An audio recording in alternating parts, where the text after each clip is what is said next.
I'm not saying that to be harsh on myself, but I'm not proud of myself. I can do much better. I'm not saying much more. I'm telling you, I'm coming to you here and I'm saying better. It's like good enough, so you gotta be great, and I'ma do whatever it takes. Doing what I love in life, and I'll pay the price, and not stopping even if the shit kills me, even if it kills me. Friday. 3, 2, 1. Hello, my friends, and welcome to MattGron Talks. This is episode 135. Is that the case? Yes, it is. Nice. I was a little bit unsure there. It was the 134 or 35, but here we are rolling 135. And my name is Mattias Gronborg, aka MattGron. And here I share my scaling up journey, growing my company iGoMoon from nothing to something. And of course, with me as usual, my co-host and friend, the one and only Svea-Malina Landshoff. How are you doing, Svea? I'm doing great. Hey, Matthias. Welcome to 135. And this is for entrepreneurship run smack into reality. We have a framework in place because we actually do 3 episodes per week, Monday, Wednesday, and Friday. Matthias, do you want to take it away?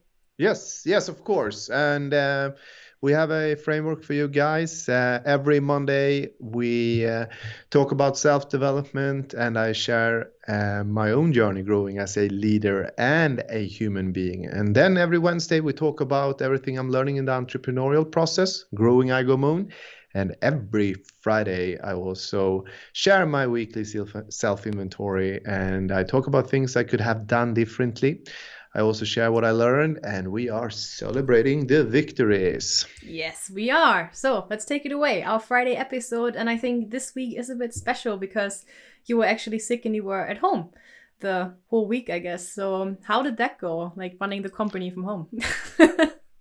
Yeah, it was very interesting, and I live very close to work, so even if we have had a pandemic, I always had the opportunity to just walk to the office. But unfortunately, I had symptoms during the week, so I stayed home. And it worked out well. Yeah. I mean, I'm grateful that I'm running a company. You can basically just run it from wherever you are today. And but then of course it was Matilda's first week here as the HR, and I planned out to be here with her to onboard her on the all the things she needs to know about to actually go out and start working on the recruitment plan we have for the year. But we she was very flexible, and we managed to do a great week together. Yeah, and you just said something interesting there, because I know like one of your goals is to create a company that basically runs itself without you, right? That you don't have to physically be there and do everything in the everyday work. And I feel when you're saying that, it has actually been pretty smooth, except for the onboarding, of course, with Matilda. That's a good sign, I guess, that you're on the right track, that, you don't have to actually be there all the time and have a look, everything is going right. Everything is kind of working by itself pretty well, right? Yeah, I mean, you mean at the office or what? Yeah, I mean, our business is not really attached to the office either. So, and we are in a time right now when the government tells everyone not to be at the office. So there was very few people here this week in that way. I can stay top on things even if I'm remote. Yeah. So, but I think I have said it before, the biggest challenge with this forced remote corona thing is when you are at the stage when you need to onboard new people. Yeah. And when you have this kind of a need for their interactions to be face to face. Absolutely. And so the business is usually running very smooth, even if I'm not at the office. Yeah. Okay, so you said that you were like kind of remotely trying to onboard Matilda. What else have you been up to this week? Because it was the first week, right, after the vacation? Yeah, it was the first week or second week for me, but first week for everyone else. Yeah, this week I think the biggest things on the agenda for me, except the onboarding with Matilda, we had a like a dedicated kommandobryggan meeting. You know, the leaders, the managers. We had a meeting when we actually, we have about 10 internal meetings we are, doing on a weekly basis. Just an example, we have the company meeting every Monday morning. We call it the M3 meeting. And then the salespeople, they have their weekly sales stand-up, and the production team, they have their weekly stand-up. I mean, that's 3 meetings. Yeah. Just as an example. And I think there's about like 10 different meetings every week going on. So what we did on a leader board level was to define the agendas for all these meetings. We felt some of them we needed to update, and some of the others, the other meetings, we needed to actually create an agenda because they're kind of new, and this is super important. I've been talking about one of the biggest challenges or goals, most important thing to work on for 2022 is the leadership, and the self-leadership. And then it's super important that everyone has a clear understanding what we want to create with these internal meetings, and how to communicate in these meetings. So we did that on Tuesday, and then on Thursday we had an internal discovery workshop for our own marketing plan for 2022. So how did that go? Yeah, it was a full day, and I can tell we didn't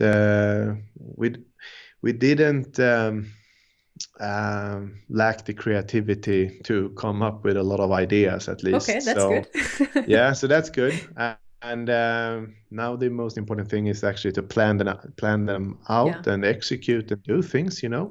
Everyone has an idea, but that's just shit and worthless if you don't execute on it. So only half the equation, right? You have to execute. Yeah, exactly. So that's like the week in a nutshell. Stuff I've been working on, and some of them they are definitely mapping with the things we talked about in the last episode. So so that's the week, and then you probably want to move over to the self-inventory. Yes, exactly.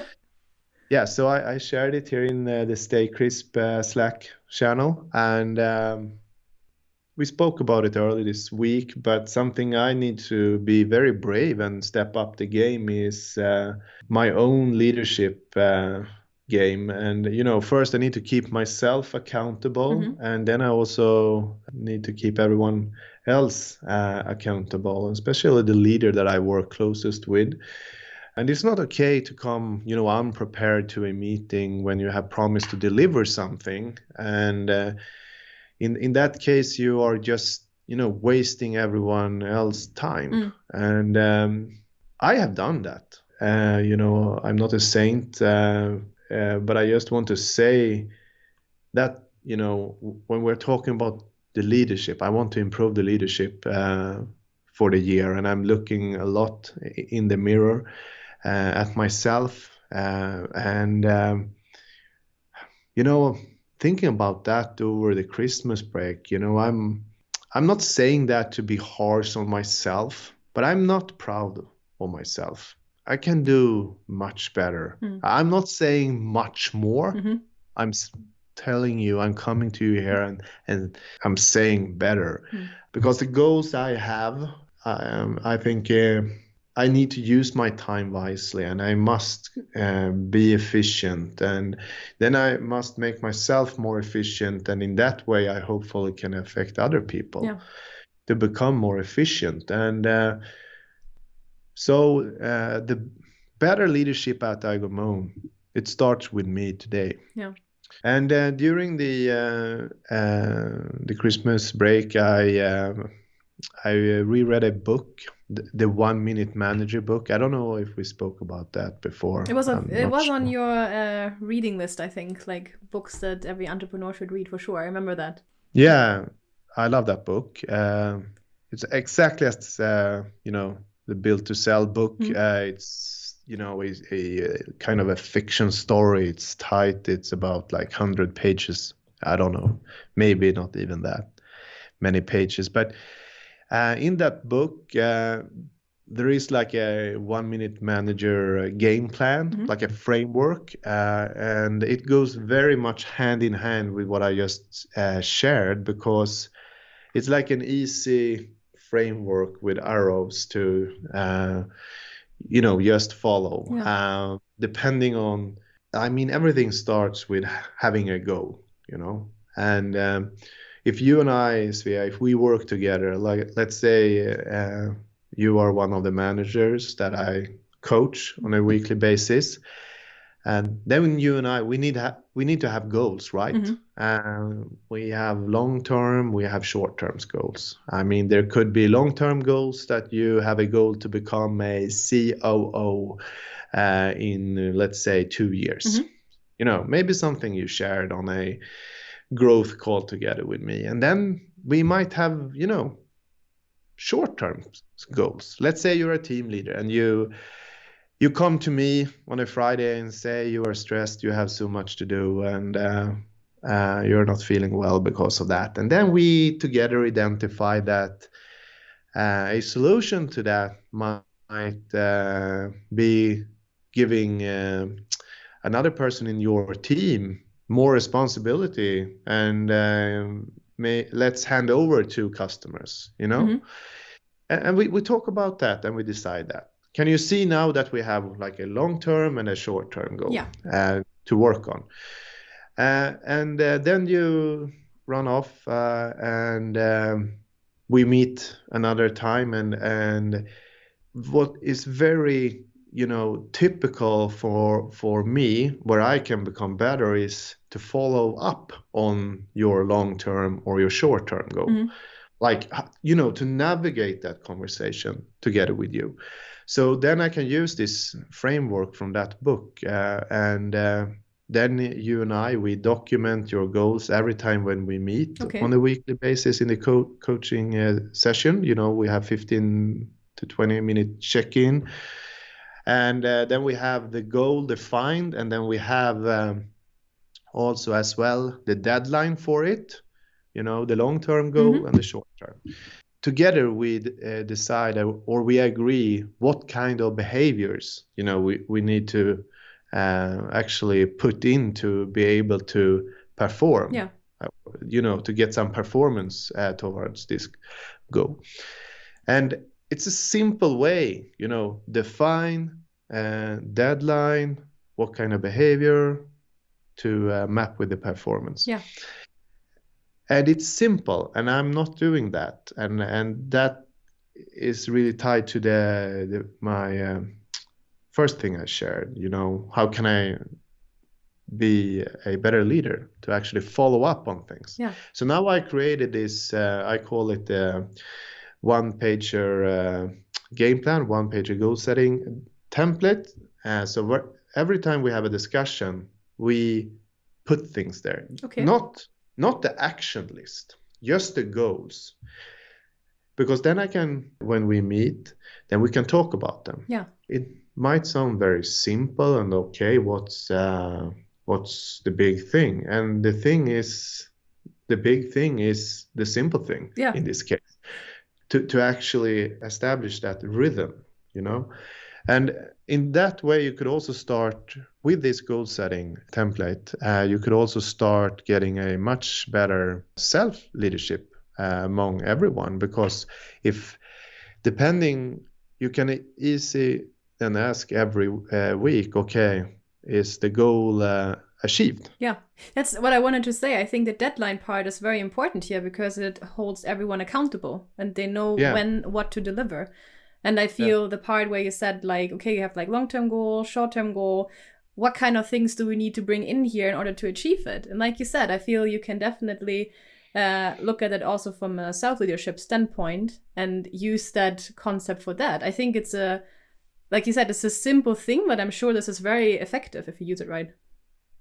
Yes, because I think as a leader, at least for myself, when I look at myself, it's very easy to, if I coach you, like, okay, did you reach the goal? It's simple. It's yes or no. I mean, yes. Then I can coach you, give you kudos, tell you how I feel, how happy I am, for you to delivering the results, and we can set a new goal. Yeah. I mean, but if you don't reach the goal, very often I realize you end up on the emotional side of it. You are telling me that you were so stressed, you had so much to do, and we end up talking a lot about explanation why you didn't reach the goal. But the thing is, when you coach someone, it's kind of, how should I say, black or white, because if you haven't reached the goal, we first need to look, okay, was the goal unclear? Do we need to go back, review? Did we misunderstanding anything? But if that's not the case, then everything is kind of very obvious, the attitudes you have around that goal. Because the attitudes, they actually affect the behaviors and the actions. Yeah. And then you need to, as the book refers to, then you need to give some 1 minute reprimands. So you have, if you win, if you reach the goal, you do the 1 minute praisings. Okay. And then if you don't reach the goal, you do the 1 minute reprimands. Okay. And then there's a framework for that. So the book is one of the best books I have read on the topic. So a long explanation, and but I really wanted to share that because it's my solution, what I have learned to actually take actions and create the right behaviors for myself. Yeah. And if I can teach you and be transparent about this framework in our relationship when we work together, Svea, after a while, you will actually start using this framework on your self-leadership. Yeah. Like, because you start, like, for yourself, with your own goals, you will, okay, have I reached the goal? Okay, was it unclear? Was it not defined? Okay, and now I give kudos to myself. Oh, it feels good. And then you will start use it to together with your team, and in that way we will, we create ripples, like what goes around comes around, and in this way we start solving. Do you understand? Sorry, did you remember when I shared our challenges around getting everyone on board, why we do things, the mission? Then when I say the mission, of course, iGoMoon's mission, but this is more like your mission as a leader in your role, or your team's individual, targets and goals. And number two was the communication part of it. Yeah. So if you see that, you can see how this framework now actually start working on mission, which is goal setting, and also how to communicate around it. Absolutely, yeah. Yeah. Makes a lot of sense. Thank you for sharing that. I think that was very valuable. Thank you. I'll look into that too. Good tip. Yeah. You should, and then we can talk more about it. And if anyone watching this episode and you have read a book, or if you have anything to add to this conversation, please do that. It's my favorite conversation: leadership, building, Yeah, leave a comment. building a team. Yeah. So where were we now? I was so like into that topic. It was very interesting. Was that what you have Sorry, learned? I needed to sneeze. Yeah, no worries. I need to sneeze again. Keep your germs where you are there. Perfect. Sorry. So keep your germs where you are. Yeah. All right. Yeah. So that was the what you have learned, or what you could have done better. Kind of both, wasn't it? That was both. And let's wrap it up with a victory. Yes, please. Things. Fire Yes. away. I think this week, victory, I think, was having Jessica and Matilda joining us. Jessica as a designer, ending up working in Åsa's team, and then Matilda for joining us as the HR. iGoMoon's first HR person. Feels tremendous nice Yes. to do that investment, and I think it's super important. It's super important to have someone dedicated, for talent acquisition and all the HR work, so we can find the 15 people we are looking for this year, Yes. and also, retain people. I mean, we need people to be happy here at iGoMoon. It's not about recruitment if you can't keep people happy and keep people in the organization. True words, So Mattias. yeah, so that's and a lot of kudos again to Matilda being flexible. When I was working remote, when we planned the onboarding process here at the office in the beginning. Yeah. So I think that's the week. Sounds good to me. How's your week, Svea-Malina Landshoff? Oh, we came back from Lapland, had some things to organize, slowly coming back home, get into new routines for the new year. We talked about that in the Monday episode this week, I think. Yeah. Implementing the new routines for the year. All right. Yeah. Then let's call this a wrap, I think, for today. And thank you guys for watching. As always, if you like what we're doing, then please like and subscribe. Hit the bell so you don't miss any future episodes. Thank you for watching. Thanks for watching, guys. See you in the next one. And don't miss it, because it will be the self-development episode coming up Next Monday. Bye-bye.